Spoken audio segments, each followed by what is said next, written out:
that's the thing that we've lost in all of this, isn't it? It's the humanity on 100%. both sides, and any casualty on either side is abhorrent. So may I ask you this then? Do you condemn the attack on the 7th of October?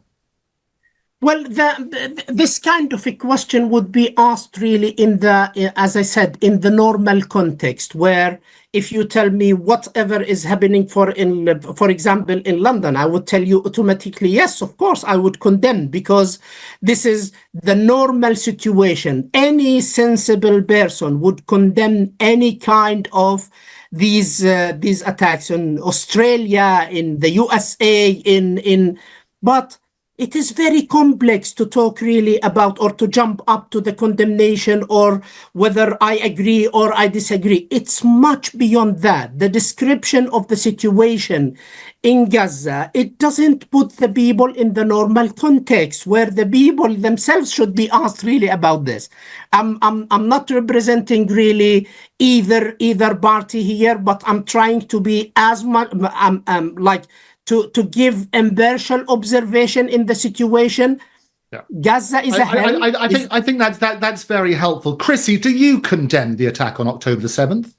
Oh, yes, of course, yes. I don't like human beings suffering in any way. So 100%, of course, yes. Nobody should have to feel pain in our human bodies. I mean, we're here, we're children of God. I mean, nobody should be feeling physical pain.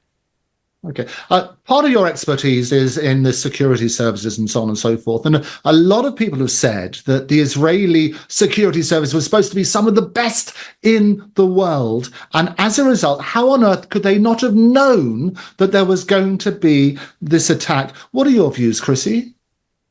Well, I actually personally think it was an own goal. I think it was false flag. I think it was exactly like 9/11. So this is my viewpoint. Of course, it's very unpopular to say that, but it's not taking away from people died. You know, people always have to say it was them, so they can hate somebody. I think the people that are doing this, they're not any one nation. They are people that are behind a very thick curtain. So it doesn't really matter to point a finger, because whatever finger we're pointing is going to be pointed, you know, not at the actual individuals, the actual energy that actually killed those poor people on that day and took those hostages away.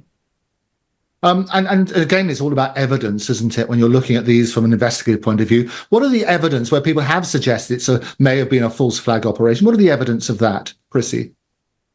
Well, I think that, you know, the Israelis have a really brilliant defense system. So how could somebody next door just burst in and, you know, take over? And there's been a few people that have commented on that, like ex-IDF soldiers, that how could they have penetrated that ring of steel? I mean, they have a dome as well, but that ring of steel is that it's not very likely.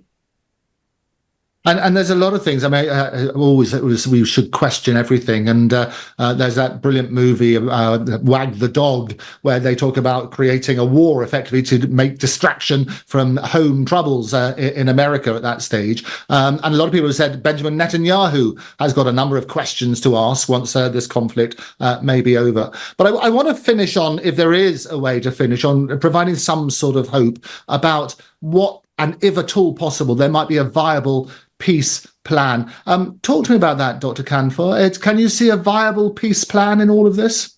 Yes, absolutely. And I'm being hopeful for a long time, still hopeful. And I believe getting rid of Netanyahu and his far-right government from the political scene in Israel will open a lot of doors. By the way, you will be surprised that majority of Palestinians pursued peace for long time, but unfortunately they've been cheating on and misled into Oslo Accords, which by the end of the day abused by the Israelis and mainly Netanyahu. 16 years of the Oslo Accords were just lost and really being abused by Netanyahu. And we are very clear now where Netanyahu is standing. Netanyahu proudly expressing himself, saying, I was the one to prevent the establishment of the independent Palestinian state.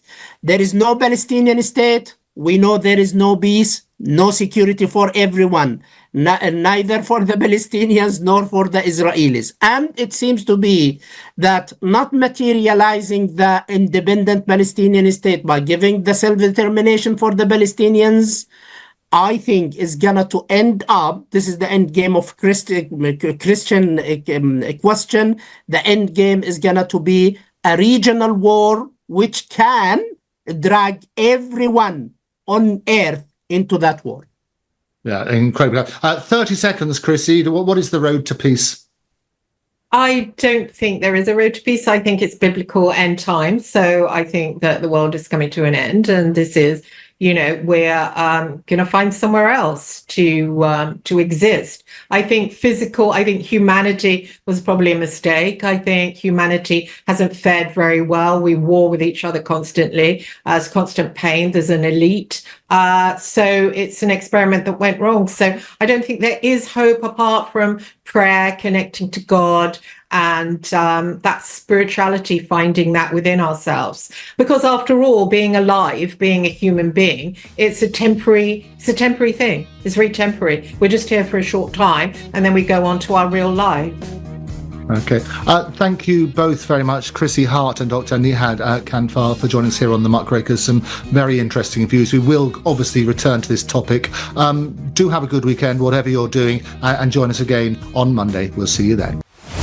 Critically analyzing global affairs, the Muckrakers on today's News Talk, TNT.